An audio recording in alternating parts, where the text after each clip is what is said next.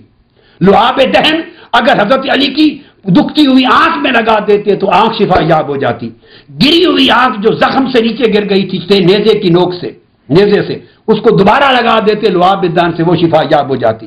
کھارے کڑوے پانی کے کنویں میں اس بشری جسم کا لعاب دہن مبارک ڈال دیتے تو پانی شکر کی طرح میٹھا ہو جاتا، ہاتھ لگا دیتے مردے زندہ ہو جاتے، جس ہاتھ میں انگلیاں ڈبو دیتے تھوڑا سا ایک کوزے کا پانی 500 صحابہ کے غسل اور وضو کو کافی ہو جاتا۔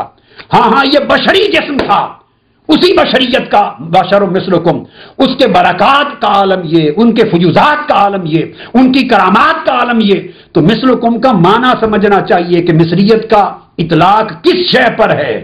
جیسے کوئی کہا جائے ہاں ہم انسان ہونے میں ایک جیسے ہیں، مسلمان بھی کہے کافر بھی کہے انسان ہونے میں وہ بھی انسان ہے میں بھی انسان ہوں، مگر اس کی انسانیت دوزخ کا ایندھن بن رہی ہے کافر کی، اس کی انسانیت جنت کی رونق بن رہی ہے، زینت بن رہی ہے۔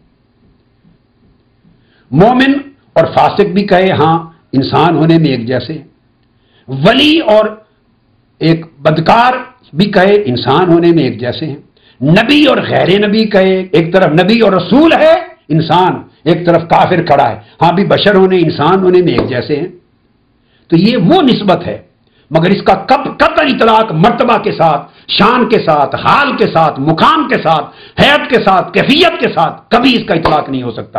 اور پھر یہ خطاب کافروں کے لیے جن کی نگاہ مصلیت پہ ہی پڑا کرتی تھی، یہ خطاب نہ ابو بکر کا ہے، نہ عمر کو ہے، نہ عثمان کو ہے، نہ علی کو ہے، اس آیت کریمہ کے مخاطب کفار اور مشرکین ہیں، مومنین کو نہیں کہا، چونکہ وہ مصلیت کو تکتے نہیں تھے، وہ فوقیت و فضیلت کو دیکھتے تھے، وہ یہ نہیں دیکھتے تھے کہ ہمارے ساتھ کھاتے پیتے ہیں، یہ نہیں دیکھتے تھے، وہ یہ دیکھتے تھے کہ انگلی اٹھتی ہے تو چاند کا سینہ چڑھ جاتا ہے، وہ یہ دیکھتے کہ ہاتھ اٹھتا ہے تو ڈوبا سورج پلٹ آتا ہے، وہ یہ دیکھتے تھے کہ پتھروں کو اشارہ کرتے ہیں تو کلمہ پڑھتے ہیں، درخت کی طرف انگلیاں اٹھاتے ہیں تو زمین کا سینہ چیر کر سجدہ ریز ہو جاتا ہے۔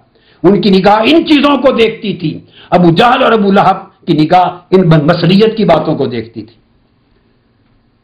ایک عظیم الشان یہ پہلو تھا آقا علیہ السلام کی شان اقدس کا، جو اس حدیث پاک کی روشنی میں قرآن مجید کی تفسیر ہو گئی، یہ واضح ہوا، اور وہ مضمون اپنی جگہ مسلم جس کا ہم ذکر کر چکے کہ آقا علیہ السلام کی ساری تعلیمات اور قرآن کے تمام احکام اور دین کے تمام احکام و تعلیمات مبنی ہیں رحمت پر۔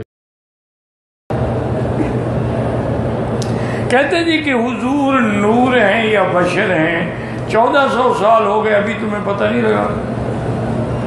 نہیں، تم جو کلمہ پڑھتے ہو کس کا پڑھتے ہو؟ کلمہ جو پڑھ رہے ہو تو کس نبی کا پڑھ رہے ہو؟ نور والے نبی کا، بشر والے نبی کا؟ یاد رکھو کہ اللہ نے جتنے پیغمبر بھیجے حضرت آدم علیہ السلام سے لے کر حضور صلی اللہ علیہ وسلم تک سب بشر ہیں، انسان ہیں اور مرد ہیں۔ اللہ نے نہ تو جنوں میں نبی بھیجا ہے نہ فرشتوں میں نبی بھیجا، اور یہ نص قطعی ہے قرآن میں، اور اصول ہوتا ہے کہ جو مسئلہ نص قطعی سے ثابت ہو اس کا منکر جو ہے وہ کافر ہوتا ہے۔ وما ارسلنا قبلک من رسول الا رجالا، میرے محبوب آپ سے پہلے بھی جتنے ہم نے رسول بھیجے سب مرد تھے، انسان تھے۔ اور اسی طرح اللہ تبارک و تعالی نے فرمایا میرے مدنی آپ اعلان کر دیں انما انا بشر مثلکم یوحا الی، میں تمہاری طرح انسان ہوں، میرے ماں باپ ہیں، میری اولاد ہے، میری بیوی ہے، میرے بچے ہیں، مجھے اللہ نے شان یہ دی ہے کہ میرے اوپر وحی آتی ہے جو تم پہ نہیں آتی ہے۔ اسی طرح جتنے پیغمبر آئے سب نے یہی کہا ما انتم الا بشر مثلنا وما انزل الرحمن من شيء ان انتم الا تكذبون قالوا ربنا يعلم انا اليكم لمرسلون، نے کہا ہم اللہ کے رسول ہیں۔ اگر کوئی آدمی یہ عقیدہ رکھے کہ حضور پاک جن سے نور سے ہیں وہ کافر ہو جاتا ہے، منکر قرآن ہے۔ جب قرآن نے وضاحت کر دی، حضور پاک نے خود وضاحت کر دی، اور سب سے زیادہ محبوب بی بی جو ہے حضور کی وہ بی بی عائشہ ہے، اس سے صحابہ نے پوچھا کہ اماں ایک بات بتائیں کہ جب حضور اپنے گھر میں آتے ہیں تو اس وقت کیا کام کرتے ہیں؟ آپ نے فرمایا عجیب آدمی انہ بشر من البشر، وہ بھی بندے ہیں، انسان ہیں، وہ اور کیا ہے، ابھی اور جنس کے اندر آتے ہیں تو اور ہوتے ہیں، باہر ہوتے ہیں تو اور ہوتے ہیں۔ انہ بشر من البشر، وہ انسان ہے، کبھی کبھی اپنے کپڑوں کو بھی سلائی کر لیتے ہیں، اپنے جوتے کو بھی ٹانکا لگا لیتے ہیں، کبھی کبھی ہمیں آگ جلانے میں کھانا پکانے میں بھی مدد کر دیتے ہیں، کیونکہ وہ انسان ہے۔ اور اسی لیے ہر مسلمان کی یہ ذمہ داری رکھی گئی ہے کہ حضور کے نسب نامے کو یاد رکھے، محمد ابن عبداللہ ابن عبد المطلب ابن ہاشم ابن عبد مناف ابن قصی ابن کلاب ابن مرہ، تاکہ وجہ یہ ہے کہ جب دادا معلوم باپ معلوم تو نور کیسے ہوگا؟ تو بہرحال یہ تو ایک ہوتا ہے کہ آدمی جیسے اپنے اولاد کو بھی کہہ دیتے ہیں نور چشمی، میری آنکھوں کا تو نور ہو، ایک ہے اس طرح کوئی اگر کہے کہ نور سے مراد نور نبوت ہے وہ الگ بات ہے، لیکن جن سے نور کا عقیدہ رکھنے والا کافر ہو جاتا۔ اب لوگ تو اس سے بھی آگے بڑھ گئے ہیں، وہ تو یہ کہتے ہیں اللہ کے نور کا ٹکڑا ہے حضور، یعنی اللہ پہلے تو اللہ کے ٹکڑے کرو نا، ایک ٹکڑا حضور ہوئے، 1,24,000 پیغمبر ہو، 1,24,000 ٹکڑے ہو گئے خدا کے۔ انا للہ و انا الیہ راجعون، پتہ نہیں کیا عقیدہ رکھا ہوا ہے لوگوں نے۔ سجدہ کرنے والے فرشتے ہیں جو کہ نوری ہیں، اور جس کو سجدہ کروایا ہے اللہ نے وہ آدم ہے، وہ مٹی کا بنایا گیا ہے اور وہ بشر ہے۔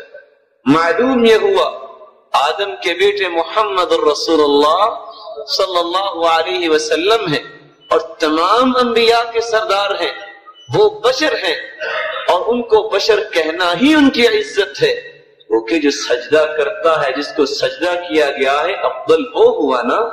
تو آدم علیہ السلام کی تمام اولاد سے افضل محمد رسول اللہ صلی اللہ علیہ وسلم۔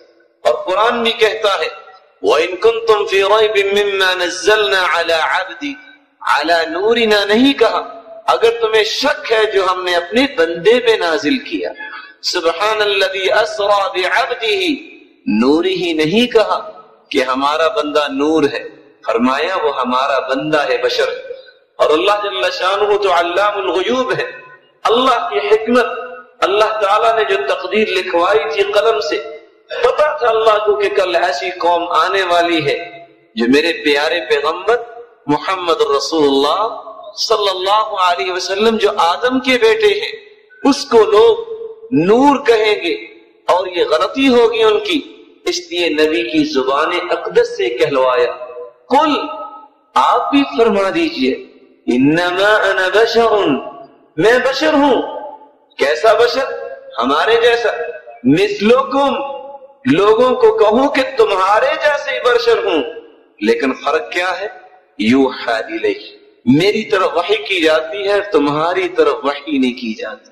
ہوں میں بشر، اور بشر کی اولاد ہوں، آدم کی اولاد میں سے ہوں، عائشہ رضی اللہ عنہا روایت کرتی ہیں اللہ کے رسول صلی اللہ علیہ وسلم نے فرمایا آکل کما یأکل العبد واجلس کما یجلس العبد فانما انا عبد، میں اللہ کا بندہ ہوں، میں اسی طرح کھانا کھاتا ہوں جس طرح غلام کھانا کھاتا ہے، میں اسی طرح زمین پہ بیٹھ کے کھانا کھاتا ہوں جس طرح عام لوگ کھاتے ہیں۔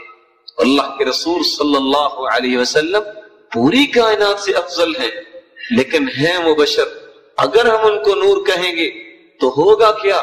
اللہ ناراض ہو جائے گا۔ کیسے ناراض ہوگا؟ قرآن بیان کرتا ہے وقالت اليہود عزیر ابن اللہ، یہودی کہتے ہیں عزیر اللہ کا بیٹا ہے، اور جو بیٹا وہ انسان کا جز ہوتا ہے، اس کا حصہ ہوتا ہے، اسی کے خون سے بنتا ہے۔ وقالت النصارى المسیح ابن اللہ، اور عیسائیوں نے کہا کہ عیسیٰ اللہ کا بیٹا ہے۔ قرآن کہتا ہے یضاہئون قول الذین کفروا من قبل، یہ جو باتیں کر رہے ہیں کہ اللہ کا بیٹا ہے عیسیٰ اور عزیر اللہ کا بیٹا ہے، کافر ہیں یہ لوگ جو اللہ کی اولاد ثابت کرتے ہیں۔ لم یلد ولم یولد، نہ اللہ کسی کا باپ ہے نہ اللہ کسی کا بیٹا ہے۔ ولم یتخذ ولدا، اور نہ ہی اس کی کوئی اولاد ہے نہ اس کی کوئی بیوی ہے، اللہ یکتا ہے، ایک ہے۔ یضاہئون قول الذین کفروا من قبل قاتلهم اللہ، اللہ ان کے ٹکڑے کرے یہودیوں کے جنہوں نے اللہ کا بیٹا بنایا، ٹکڑے کرے عیسائیوں کے جنہوں نے عیسیٰ کو اللہ کا بیٹا گردانا۔ قاتلهم اللہ انا یؤفکون، یہ کہاں بھٹک رہے ہیں؟ عزیزان گرامی، اگر یہودی عزیر علیہ السلام کو بیٹا کہیں وہ بھی کافر، اور اللہ ان کے ٹکڑے کرے کیونکہ اللہ کا حصہ بنایا۔ اگر عیسائی عیسیٰ کو اللہ کا بیٹا بنائے وہ بھی کافر، اور اللہ ان کے بھی ٹکڑے کرے۔ اور ایک نام نہاد مسلمان اپنی زبان سے کلمہ پڑھ لینے کے بعد یہ کہہ دے کہ نبی نور من نور اللہ ہے، اللہ کے نور کا حصہ ہے، اللہ کا جز بنا دے محمد صلی اللہ علیہ وسلم کو، کیا خیال اللہ ناراض نہیں ہوگی؟ کیا گناہ ہے یہودیوں کا، پھر کیا گناہ ہے عیسائیوں کا؟ اس لیے اللہ سے توبہ کرنی چاہیے۔ عزیزان گرامی، محمد الرسول اللہ صلی اللہ علیہ وسلم پوری کائنات سے افضل، لیکن اللہ کے بندے اگر ان کو نور کہیں گے تو شرک ہو جائے گا، اور شرک اللہ جل شانہ نے معاف نہیں کرنا۔ اللہ سب کو محفوظ فرمائے۔ عقیدہ رسالت محمدی کی وضاحت فرما دیں، حضور کی ذات کے بارے میں مسلمان کا کیا عقیدہ ہے؟ ہمارا یہ عقیدہ ہے رسول اللہ صلی اللہ علیہ وسلم کے بارے میں کہ آپ بشر ہیں، انسان ہیں، حقیقت اور ماہیت کے لحاظ سے آپ عبداللہ حضرت عبداللہ کی اولاد ہیں، حضرت آمنہ کے بطن سے آپ کو اللہ نے جنا ہے، اور آدم علیہ السلام کی اولاد میں سے ہیں، نوح علیہ السلام کی اولاد میں سے ہیں۔ آپ کا ایک قوم ہے، جیسے انسانوں کی قوم ہوتی ہے، قبیلہ ہوتا ہے۔ آپ صلی اللہ علیہ وسلم عرب میں پیدا ہوئے، عربی تھے۔ آپ صلی اللہ علیہ وسلم قریش قبیلے سے تعلق تھا اور بنو ہاشم سے تعلق تھا، تو یہ ساری چیزیں بشری مخلوق کے ہیں، اور آپ کی اولاد ہے سادات جن کو کہا جاتا ہے، وہ بھی سب کیا ہیں؟ بشر ہیں۔ اور آپ ہدایت کا نور ہیں، جیسے قرآن ہدایت کا نور، علماء بھی ہدایت کے نور، اور آپ صلی اللہ علیہ وسلم بھی ہدایت کے نور ہیں، تو نور ہیں ہدایت کے لحاظ سے۔ ہاں آپ زیادہ نور ہیں کیونکہ آپ سے جتنی ہدایت پھیلی اتنی کسی سے نہیں پھیلی، اور علماء میں جس سے جتنی ہدایت پھیلے گی اس کو اتنے حساب سے نور کہا جائے گا۔ سمجھ میں آ رہی ہے بات؟ قرآن نے اللہ نے اپنے آپ کو بھی نور کہا ہے کیونکہ اللہ بھی لوگوں کو کیا دیتا ہے؟ ہدایت دیتا ہے۔ تو ہدایت کے لحاظ سے نور ہیں، اور حقیقت ماہیت کے لحاظ سے آپ کیا ہیں؟ بشر ہیں، انسان ہیں، بالکل ایسے ہی بشریت میں جیسے دوسرے انسان ہوتے ہیں، کیونکہ قرآن میں جگہ جگہ انما انا بشر مثلکم، میں تمہاری طرح کا بشر ہوں، یعنی بشر ہونے میں تمہارے جیسا ہوں۔ بشریت کے لحاظ سے کیا ہوں؟ جیسے تمہاری آنکھیں ہیں، تمہاری ناک ہے، تمہیں کھانا چاہیے، پینا چاہیے، بیمار ہوتے ہو تو علاج چاہیے، تو یہ ساری چیزیں مجھے بھی چاہیے، اس لحاظ سے۔ تبھی مشرکین اعتراض کرتے تھے ما لہذا الرسول یاکل الطعام ویمشی فی الاسواق، یہ کیسا رسول ہے، یہ تو کھانا بھی کھاتا ہے اور بازاروں میں خریداری بھی کرتا ہے۔ تو اللہ نے اس کا جواب یہ نہیں دیا کہ نہیں یہ نہیں کرتے، اللہ نے فرمایا کہ سبحان ربی هل کنت الا بشر رسولا، میرا رب ہر عیب سے پاک ہے، اسے نہ خریداری کی ضرورت نہ کھانے کی ضرورت، میں تو بشر ہوں، انسان ہوں، فرق کیا ہے کہ میں رسول ہوں تم رسول نہیں ہو۔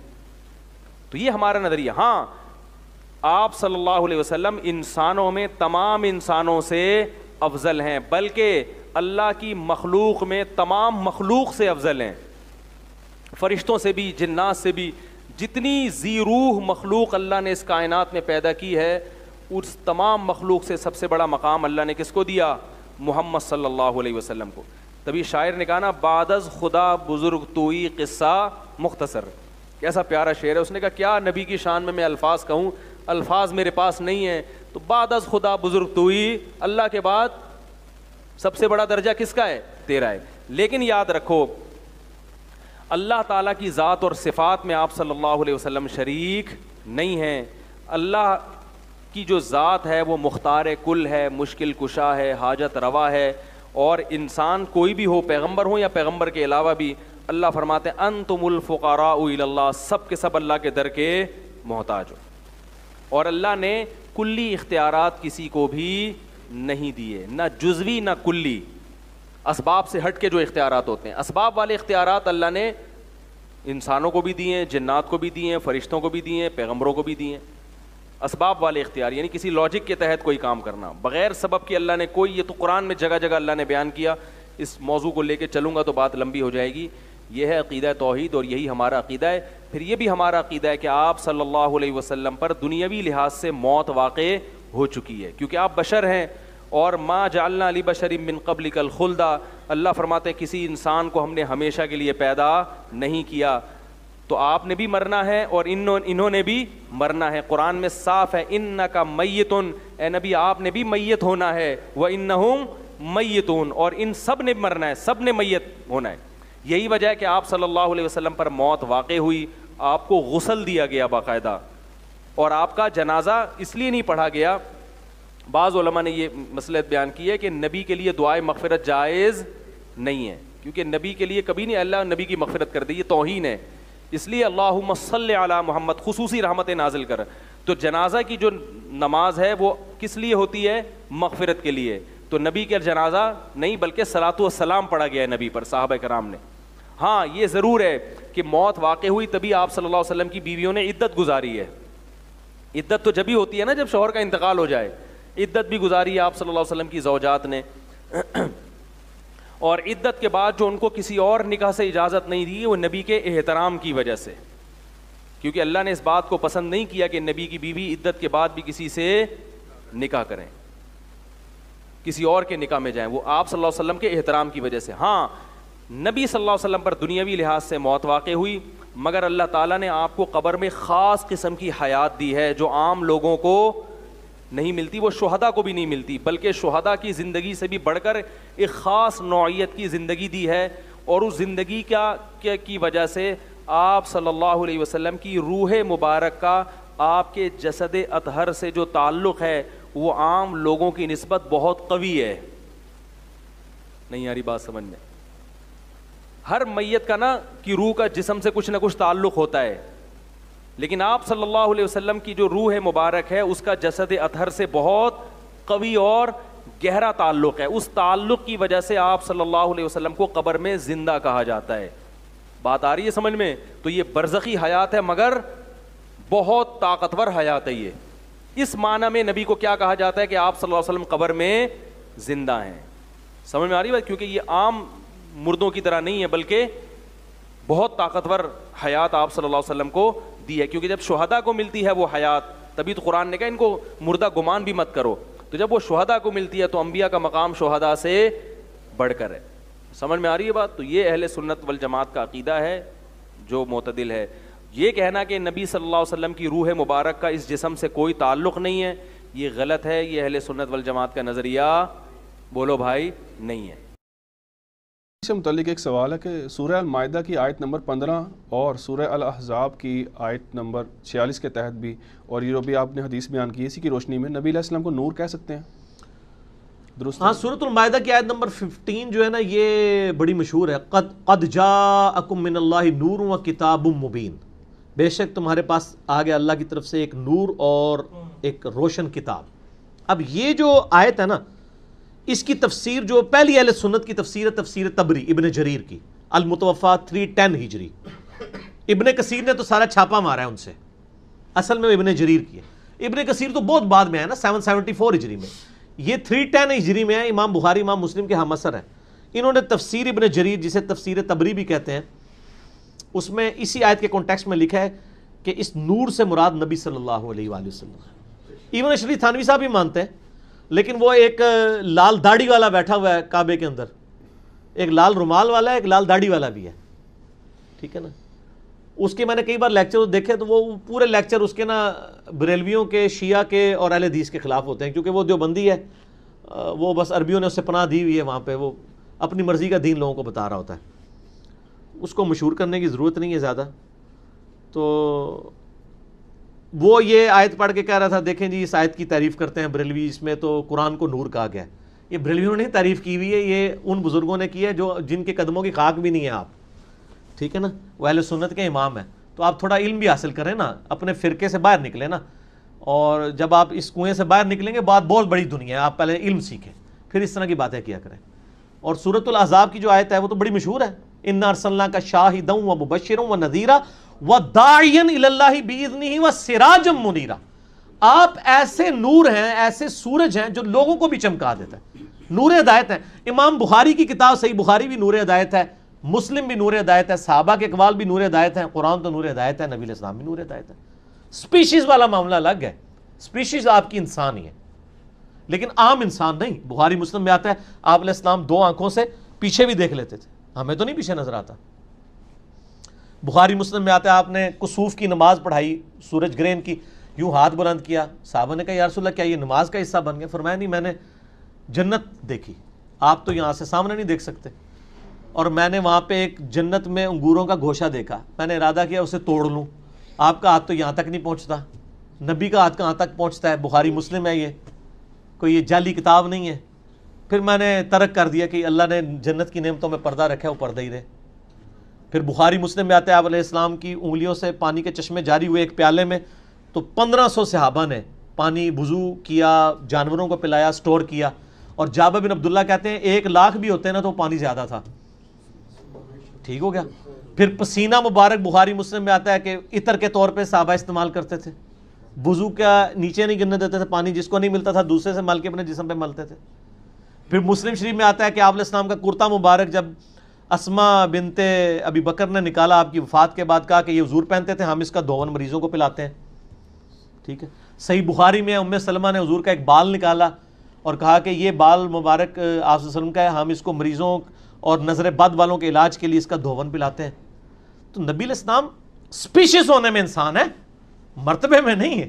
اور یہ کوئی بھی نہیں کہتا کہ مرتبے میں ہماری طرح ہے. یہ یعنی اہل حدیث کے اوپر بھی جھوٹا الزام لگایا ہوا ہے ان لوگوں نے کہ وہ اپنی طرح مانتے ہیں. نہیں سر, اہل حدیث جس طرح نبی علیہ السلام کو مانتے ہیں نا اس طرح اور کوئی نہیں مانتا, کیونکہ آپ لوگوں نے تو لوگوں کے بنائے ہوئے امام بنائے ہوئے ہیں. اہل حدیث نے اس کو امام مانا ہوا ہے جس کو اللہ نے امام بنایا ہے.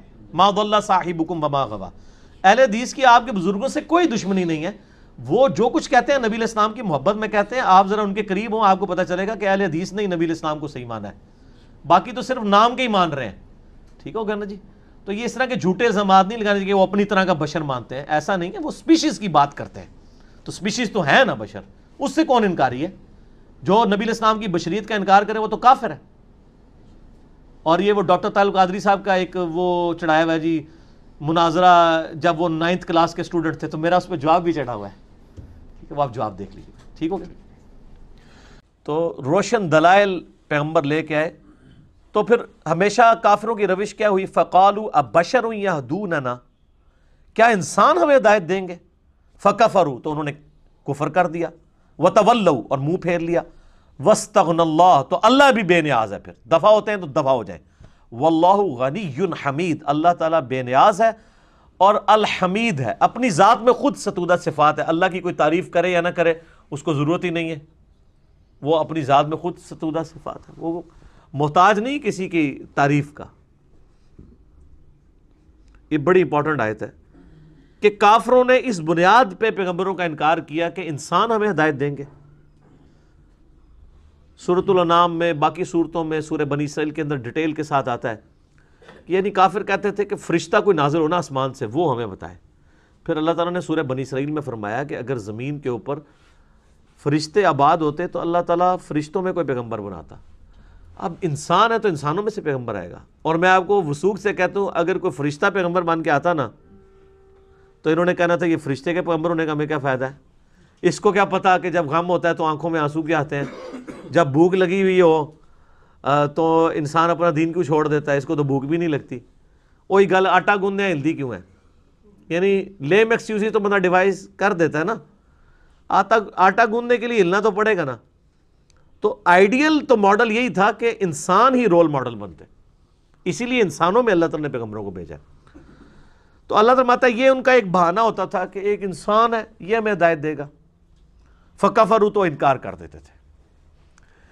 اس سے یہ بات پتہ چلی کہ اتنی بات تو کافروں کو بھی سمجھ تھی کہ پیغمبر انسان ہے, جو آج ہمیں مسلمانوں کو سمجھانی پڑتی ہے. حالانکہ اس آیت کے جواب میں یہ ہونا چاہیے تھا کہ اللہ تعالیٰ کہتا کہ کتنے پاگل تھے, ان کو نظر نہیں آتا تھا یہ تو فرشتے تھے جو پیغمبر تھے, انسان تو ہے ہی نہیں تھے. لیکن اللہ نے ان کی بات کو انڈورس کیا کہ یہ ان کا دعویٰ تو صحیح ہے کہ انسان آئے ہیں, لیکن اس کی ریزن سورہ بنی اسرائیل میں بتائی, اس لیے کہ زمین پہ انسان آباد ہیں اس لیے انسانوں میں سے پیغمبر آئے گا. اور اس میں الفاظ ہیں اگر فرشتے آباد ہوتے تو فرشتوں میں پیغمبر آتا. اسی آیت کے کانٹیکسٹ میں نے 4 لیکچر صرف یہاں پہ قرآن کلاس کے دیے تھے. مسئلہ 131 ABCD, کرامات, معجزات, استدراج, علوین کے اوپر, وہ انہی آیات کے کانٹیکسٹ میں تھا. اور اس میں میں نے یہ نور بشر والا مسئلہ اور یہ سارے مسئلے بیان کیے تھے. اچھا, یہ تصویر کا ایک رخ ہے کہ کافر اس لیے انکار کرتے تھے کہ یہ تو ہماری طرح کا انسان ہے, یہ ہمیں کیسے ہدایت دے گا.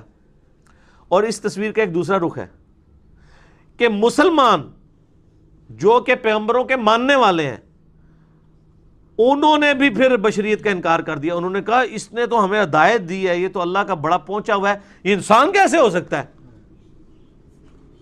ایک ہی بیماری 2 شکلوں میں ظاہر ہوئی ہے. کافر میں اس شکل سے ظاہر ہوئی کہ انسان ہے, ہماری طرح کا انسان ہے, حالانکہ وہ دیکھنے میں اسپیشیز میں ان کی طرح کا تھا نا, مرتبے میں تو ان کی طرح کا نہیں تھا, اس پہ وہی نازل ہوتی تھی. تو انہوں نے کہا کہ ہم نے اس کو ماننا ہی نہیں ہے جو انسان ہے. اور جنہوں نے مان لیا انہوں نے کہا اگر آپ اس کو مانا ہے تو اسے کم از کم خدا کے درجے پہ تو فائز ہونا چاہیے نا, اتنی پہنچی ہستی ہے تو چلو خدا کا بیٹا ہی بنا لو. عیسیٰ ابن مریم کو کہہ دیا اللہ کا بیٹا, اور اسی کی بگڑی ہوئی شکل پھر ہمارے مسلمانوں کے اندر بھی آنا شروع ہو گئی. اور انہوں نے کہا کہ بھئی نبی علیہ السلام انسان تو خاکی مخلوق ہے, نبی کو اگر ہم انسان مان لیں گے تو نبی کی توہین ہو جائے گی, تو نبی کو نور ماننا چاہیے. حالانکہ ان کو پتہ ہی نہیں ہے کہ انسان جو ہے وہ فرشتے سے بھی افضل ہے. نبی علیہ السلام کی افضلیت نور ہونے میں نہیں ہے, بشر ہونے میں ہے. قرآن پاک میں اللہ تعالیٰ فرماتا ہے نا سورہ حجر کے اندر کہ انسانوں کو ہم نے مٹی سے پیدا کیا اور جنات کو آگ کے ساتھ پیدا کیا. اسی کانٹیکسٹ میں صحیح مسلم میں ایک حدیث ہے کہ اللہ تعالیٰ نے جنوں کو آگ سے, انسانوں کو مٹی سے اور فرشتوں کو نور سے پیدا کیا. تو اب انسان جو ہے اگر وہ اللہ کا تابع فرمان ہو تو فرشتے سے افضل ہے. تو انسان کی خوبی انسانیت میں نہ کہ فرشتہ ہونے میں. ہاں بشرطے کہ تابع فرمان ہو, ہے فرشتے سے بہتر انسان بننا, مگر اس میں لگتی ہے محنت زیادہ. بلکہ میں تو اکثر کہتا ہوں کہ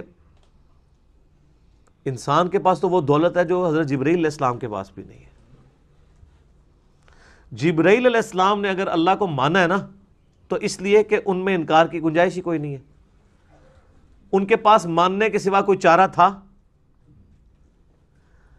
قرآن پاک میں ہے کہ فرشتے تو اللہ کی حکم عدولی کر ہی نہیں سکتے. مزہ تو تب یہ ہے کہ آپ کے پاس اختیار بھی ہو انکار کرنے کا, تب بھی آپ اللہ کو مانیں. اور یہ وہ دولت ہے جو انسان کے پاس ہے, جو جبرائیل کے پاس بھی نہیں ہے. آپ مجھے بتائیں, ایک وہ شخص جس کے پاس یہ اختیار تھا کہ چاہتا تو خدا کو مانتا, چاہے انکار کر دیتا, لیکن پھر بھی اس نے اپنی ساری دنیاوی سرکمسٹانسز میں ساری تکالیف کے باوجود اس نے اپنا تعلق خدا کے ساتھ مضبوط رکھا. یہ بڑا کارنامہ ہے, یا یہ بڑا کارنامہ ہے کہ کسی کے پاس اللہ کو انکار کرنے کی گنجائش ہی نہیں تھی اور وہ اللہ کے ساتھ جڑا رہا. ظاہر ہے کہ انسان کے پاس جو دولت ہے, جو آپ کے پاس ول کی پاور ہے کہ آپ چوائس کر سکتے ہیں, یہ بہت بڑی دولت ہے. تو مسلمانوں نے کہا کہ نہیں یہ اوپر کرو جی. تو اللہ تعالیٰ نے اس بیماری کا ذکر کر دیا تھا کہ انکار کرتے ہیں اس بنیاد کے اوپر. تو اس سے یہ بات پتہ چلی کہ کافروں نے پیغمبروں کا انکار کیا ان کی بشریت کی وجہ سے، اور مسلمانوں نے پیغمبروں کی بشریت کا انکار کیا ان کے پیغمبر ہونے کی وجہ سے. دیکھا ایک ہی بیماری کی دو شکلیں. اچھا، آدھی بات کافروں کی صحیح تھی، آدھی بات مسلمانوں کی صحیح. کافروں کی آدھی بات صحیح تھی کہ واقعی انسان ہی ہے، اور اللہ نے اس کو کہا کہ بھئی انسان اس لیے ہے کہ تم بھی انسان ہو نا، تو انسانوں کے لیے انسان رول ماڈل ہوں گے. مسلمانوں کی بھی آدھی بات صحیح ہے کہ انہوں نے ان کو پیغمبر مانا، لیکن آدھی بات پھر مسلمانوں میں غلط آ گئی کہ یہ پیغمبر ہے تو اب اس کو کم از کم خدا کے درجے تک تو کم از کم لے کے جاؤ، یا اس سے تھوڑا نیچے ہی رکھو، بس اتنا فرق کر دو کہ اللہ کا ذاتی ہے، اس کا عطائی ہے، وہ خالق ہے، یہ مخلوق ہے. باقی تو وہ جو احمد بریلوی صاحب کا بھی شعر ہے نا، نہیں محبوب و محب میں تیرا میرا، وہ کہتے ہیں بھئی محبوب اور محب کا معاملہ ہے، اس میں تیرا میرا کوئی نہیں، جو کچھ اللہ کا ہے اسی کا مالک نبی علیہ السلام بھی ہے. تو یہ پھر یعنی غلو کیا.